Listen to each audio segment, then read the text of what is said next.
सुंदरगढ़ एक बहुत ही सुंदर और खुशहाल गांव था। गांव की सुंदरता देखते आंखें नहीं थकती थी। गांव में सभी लोग एक दूसरे से मिलजुल कर रहा करते थे। इस गांव में भोला अपनी पत्नी और एक 9 वर्ष के बेटे के साथ रहा करता था। भोला खेती करता, जिससे कि उनका गुजारा हो रहा था। अरे शांति, जल्दी से खाना बांध दो। मुझे खेत पर जाने के लिए ऐसे भी देर हो रही है। और राहुल अभी सोकर उठा है या नहीं? शांति एक पोटली में खाना लेकर जल्दी से भोला के पास आती है। ये लीजिए, आज मैंने आपकी मनपसंद गोभी की सब्जी रखी है। अब ना कहना कि तुम मेरे पसंद की चीज नहीं बनाती हो। वाह वाह, क्या बात है। गोभी की सब्जी की सुगंध तो बहुत ही अच्छी आ रही है। चलो ठीक है, अब मैं चलता हूँ। मुझे वैसे भी काफी देर हो चुकी है। इसके बाद भोला कुदाल लेकर अपने खेत की ओर निकल जाता है। रास्ते में भोला को उसके 2 दोस्त शंकर और संतोष मिल जाते हैं।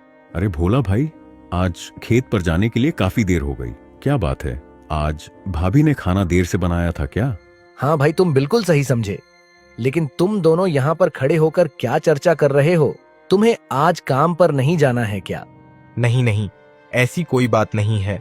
हमें काम पर जाना है, लेकिन इस बार गांव में जोड़ों की ठंड पड़ने वाली है, तो हम दोनों बस उसी पर चर्चा कर रहे थे।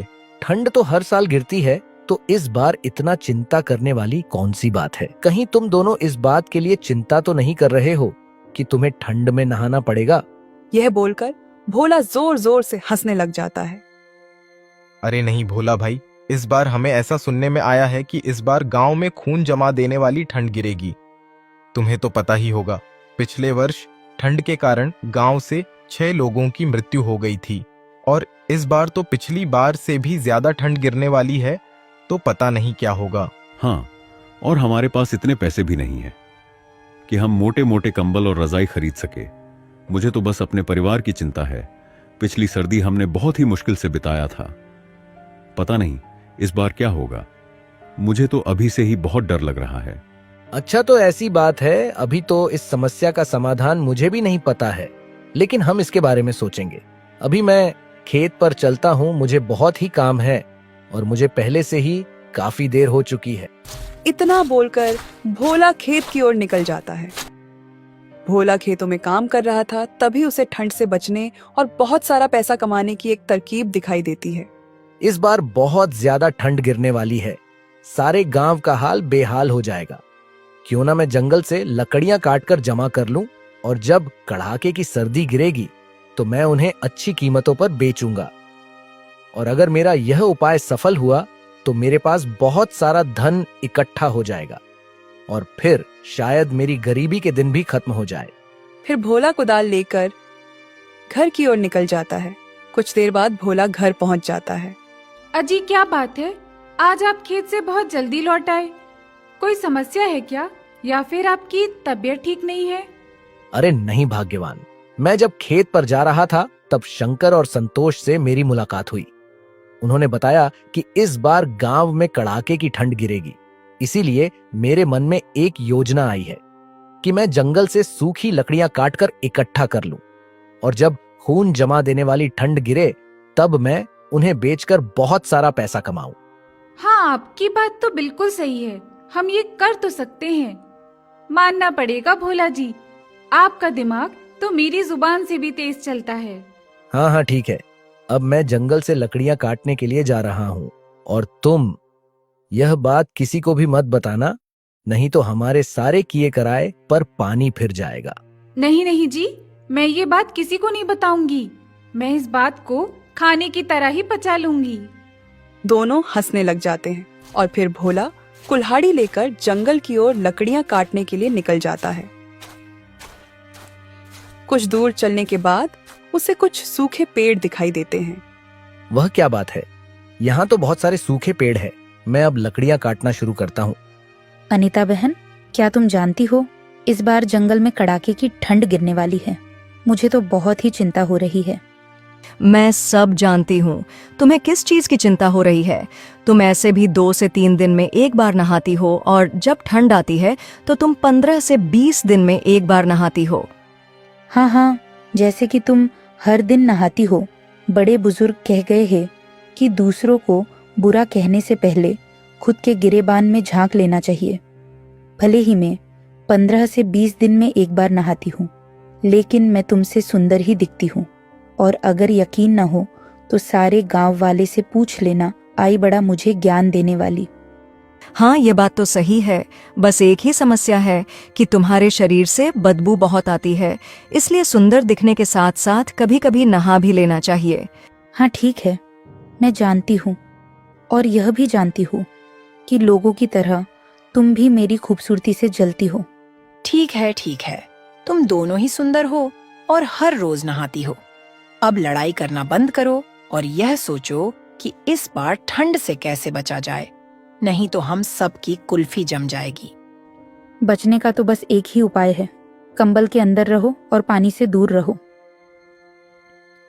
दूसरी ओर भोला हर रोज जंगल जाता और ढेर सारी सूखी लकड़ियां काट कर लाता।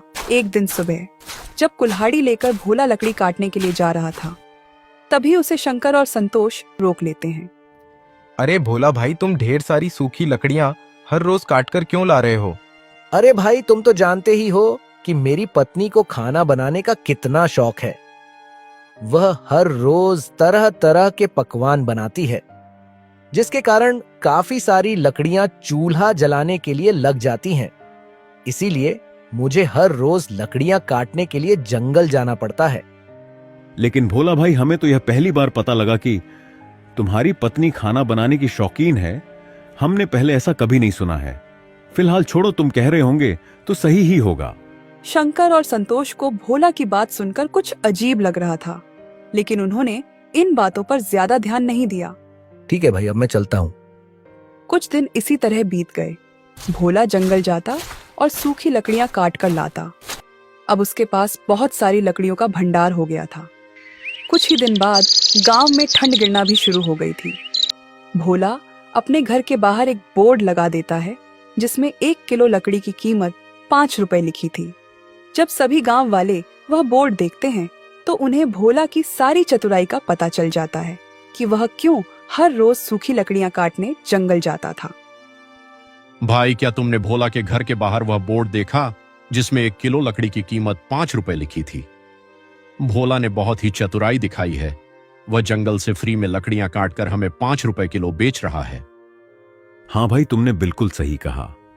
हर रोज जब भोला जंगल में सूखी लकड़ियां काटने जाता था, तब हम उससे पूछते थे कि तुम इतनी सारी लकड़ियों का क्या करोगे। तब वह हर रोज कुछ ना कुछ बहाने बना दिया करता था। हमें तो तभी उस पर शक हो गया था, लेकिन हमें यह नहीं पता था कि वह ऐसा काम कर सकता है। अरे तो अब इसमें सोचने वाली कौन सी बात है? भोला से 5 रुपए किलो लकड़ी खरीदने से बढ़िया है कि हम सभी कल जंगल जाएंगे और हम भी सूखी लकड़ियां काट कर लेकर आएंगे। यह बात जब भोला को पता चलती है तो वह चिंता में पड़ जाता है, क्योंकि अब उसका लकड़ी बेचने का व्यापार सफल नहीं हो पाएगा। अरे भाग्यवान, क्या तुमने सुना? गांव के लोग कल सूखी लकड़ियां काटने के लिए जंगल जा रहे हैं। अगर वह सूखी लकड़ियां काट लेंगे तो हमसे लकड़ियां कोई भी नहीं खरीदेगा और मेरी सारी मेहनत पर पानी फिर जाएगा। हाँ जी, आपने बिल्कुल सही कहा। काश कोई ऐसा चमत्कार हो जाए कि कल गांव वाले लकड़ियां काटने जा ही ना पाए। हाँ, अब हम सिर्फ ऊपर वाले के भरोसे ही रह सकते हैं। कुछ ही देर बाद रात हो जाती है। दोनों पति पत्नी खाना खाकर सो जाते हैं, लेकिन रात में ठंड के साथ साथ आसमान में काले बादल छा जाते हैं और कुछ ही देर में बहुत तेज बारिश होने लगती है। बारिश के साथ साथ ठंड भी बहुत ज्यादा बढ़ जाती है। बारिश गिरने के कारण सारे पेड़ पौधे गीले हो जाते हैं, जिससे कि अब जंगल में एक भी सूखी लकड़ियां नहीं बचती है। सुबह होने तक बारिश रुक जाती है। जब भोला और शांति बारिश देखते हैं तो वह बहुत ही खुश हो जाते हैं। अजी देखिए, लगता है ऊपर वाले ने हमारी सुन ली और रात को बारिश करवा दी। अब सारे पेड़ पौधे गीले हो गए होंगे और अब तो सूखी लकड़ियां भी जलने लायक नहीं रही होंगी। हाँ, तुमने बिल्कुल सही कहा। गांव वालों ने अपने आप को बहुत ही बुद्धिमान समझा था, लेकिन उनकी सारी बुद्धिमानी धूल में मिलकर रह गई। और अब मैं लकड़ियां 5 रुपए किलो बेचने की बजाय 10 रुपए किलो बेचूंगा। नहीं नहीं, आप 5 रुपए किलो ही लकड़ियां बेचो। अगर हम 10 रुपए किलो लकड़ियां बेचेंगे तो ये सीधे सीधे लोगों को लूटना हो जाएगा।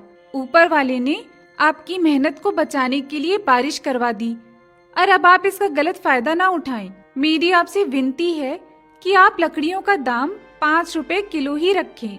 मैं लकड़ियों का दाम 5 रुपए किलो ही रखता, लेकिन गांव वालों ने अपनी चतुराई दिखाकर अच्छा नहीं किया और रात को जो बारिश हुई है वह ऊपर वाले का संदेश था कि गांव वाले को सबक सिखाया जाए। इसीलिए मुझे तुम्हारे राय की कोई जरूरत नहीं है। मैं लकड़ियां 10 रुपए किलो ही बेचूंगा। अपने पति की यह बात सुनकर शांति को बहुत ही दुख होता है और भोला अपने घर के बाहर लगे बोर्ड को बदल देता है और उसमें 10 रुपए किलो लकड़ियों का दाम लिख देता है। यह देख गांव वालों को बहुत ही गुस्सा आता है, लेकिन वह कुछ नहीं कर सकते थे। देख रही हो सुमन बहन, गांव में कितनी ज्यादा ठंड पड़ रही है। हमारे पास तो थोड़ी सी ही लकड़ियां हैं। हम इसे ही जलाकर इस ठंड से राहत पाने की कोशिश कर रहे हैं। हाँ, तुमने बिल्कुल सही कहा आरती बहन। हमारे पास तो थोड़ी भी लकड़ियां नहीं है, इसलिए हम तुम्हारे घर आग की गर्मी लेने आए हैं। क्या तुम्हें पता है, आरती बहन जब ठंड की शुरुआत हुई थी तब भोला ने लकड़ियों का दाम 5 रुपये किलो रखा था, लेकिन जब ठंडियां बढ़ चुकी है तो उसने लकड़ियों का दाम 10 रुपया किलो कर दिया है। वह सरासर लोगों को लूट रहा है। तुम्हारी बात बिल्कुल सही है शंकर भाई। हमने जंगल से सूखी लकड़ियां काटने का विचार किया था, लेकिन रात में ही बहुत तेज बारिश हो गई, जिसके कारण सारी सूखी लकड़ियां अब गीली हो गई हैं। ऐसा लगता है कि ईश्वर भी भोला के ही साथ है। अब हम चाहकर भी कुछ नहीं कर सकते हैं। अब हमें अगर और लकड़ियां चाहिए तो हमें भोला से 10 रुपए किलो लकड़ियां खरीदनी पड़ेगी, क्योंकि आग ही हमें इस जानलेवा ठंड से बचा सकती है। फिर सभी मायूस और लाचार होकर बची खूंची लकड़ियों से आग तापते हैं। दूसरी ओर भोला का लकड़ी बेचने का व्यापार बहुत ही अच्छा चल रहा था। सभी गांव वाले उससे ही सूखी लकड़ियां खरीद रहे थे और उसकी बहुत ही अच्छी आमदनी हो रही थी। धन के साथ साथ उसके अंदर घमंड भी आ गया था। एक दिन उसके पास एक बुजुर्ग महिला आती है जो कि ठंड से बहुत ही कांप रही थी। बेटा, मुझे बहुत तेज ठंड लग रही है। दया करके मुझे थोड़ी सी लकड़ियां दे दो, मगर मेरे पास तुम्हें देने के लिए पैसे नहीं हैं। माफ करिएगा माँ जी, मैंने खून पसीना एक करके यह लकड़ियां जंगल से काटी है, इसीलिए मैं ये आपको मुफ्त में नहीं दे सकता। अगर आपके पास पैसा है तो लकड़ियां ले जाइए, वरना आप यहाँ से जा सकती हैं। नहीं नहीं बेटा, ऐसा मत कहो। मुझे बहुत तेज ठंड लगी है और मेरे पास गर्म कपड़े भी नहीं हैं। अगर तुम मुझे लकड़ियां नहीं दोगे तो शायद इस ठंड में मैं जिंदा नहीं बच पाऊंगी। दया करके मुझे थोड़ी सी लकड़ियां दे दो। ऊपर वाला तुम्हें हमेशा खुश रखेगा। अरे माँ जी, ऊपर वाले ने मुझे ऐसे ही बहुत खुश रखा है। मुझे आपकी मुफ्त की दुआओं की कोई जरूरत नहीं है। मैं आपको मुफ्त में लकड़ियां नहीं दूंगा। आप मेरा समय व्यर्थ ना गवाएं। आप यहाँ से जा सकती हैं। बूढ़ी औरत बहुत ही निराश मन से वहां से चले जाती है। भोला के पास पैसे के साथ साथ अहंकार भी आ गया था और उसे शायद यह पता नहीं था कि अहंकार ही इंसान के अंत का कारण होता है। अगले दिन भोला को किसी काम से दूसरे गांव जाना था। अगली सुबह भोला शांति से कहता है, मेरी बातों को ध्यान से सुनो। मैं किसी जरूरी काम से दूसरे गांव जा रहा हूँ। लकड़ी बेचने का काम तुम आज के लिए संभाल लेना और याद रहे, किसी को भी मुफ्त में एक भी लकड़ी का टुकड़ा मत देना। आप लोगों पर इतना अत्याचार कर रहे हैं, मुझे ये बिल्कुल भी सही नहीं लग रहा है। अभी भी मौका है, हमें पैसे कमाने के साथ साथ दुआएं भी कमानी चाहिए। आप मेरी बात को मान लीजिए और लकड़ियों की कीमत कम कर दीजिए, ताकि सभी इस जानलेवा ठंड से बच सके और हमारा भी थोड़ा मुनाफा हो जाए। अब मेरे दिन इतने भी कमजोर नहीं हैं कि मैं तुम्हारी बातें सुनूं। मैं जितना बोलता हूँ बस तुम उतना ही करो। तुम्हें अपना दिमाग चलाने की कोई जरूरत नहीं है, नहीं तो अच्छा नहीं होगा। अपने पति की ऐसी कड़वी और क्रोधजनक बातें सुनकर शांति इसके आगे कुछ भी नहीं बोल पाती है। लेकिन वह मन ही मन यह समझ जाती है कि विनाश की घड़ी नजदीक है। इसके बाद भोला दूसरे गांव की ओर निकल जाता है। घर में अब सिर्फ भोला की पत्नी और उसका 9 साल का एक बेटा ही था। शांति घर के बाहर बैठकर आग ताप रही थी और उसका बेटा राहुल घर के अंदर खेल रहा था। राहुल को बहुत ही ठंड लग रही थी और राहुल अभी बहुत ही नादान था। मुझे कितनी ठंड लग रही है। माँ तो बाहर आग की गर्मी ले रही है। यहाँ जो पिताजी ने सूखी लकड़ियाँ रखी है, मैं भी उसमें आग लगाकर आग ताप लेता हूँ। राहुल बहुत ही नादान था। वह यह नहीं जानता था कि एक लकड़ी में आग लगाने से सारी लकड़ियां जल जाएगी। राहुल एक लकड़ी में आग लगा देता है। लकड़ियां सूखी थीं, इसलिए तुरंत ही सारी लकड़ियों में आग लग जाती है। देखते ही देखते उनका घर जलने लग जाता है। शांति बाहर खड़े होकर रोते हुए सिर्फ तमाशा देखते रह जाती है, क्योंकि घर के अंदर जाने का कोई भी रास्ता नहीं था। पूरे घर में भयंकर आग लग चुकी थी और कोई भी गांव वाला आग बुझाने के लिए नहीं आया, क्योंकि भोला ने सब पर थोड़े से पैसे के लिए अत्याचार किया था। उस आग में भोला का बेटा राहुल भी जलकर मर जाता है। कुछ घंटे बाद घर जलकर राख में बदल जाता है। जब भोला घर वापस आता है तो शांति उसे सारी कहानी बताती है। यह सुन भोला बहुत ही रोने लग जाता है और उसे अपनी गलती की सजा मिल जाती है।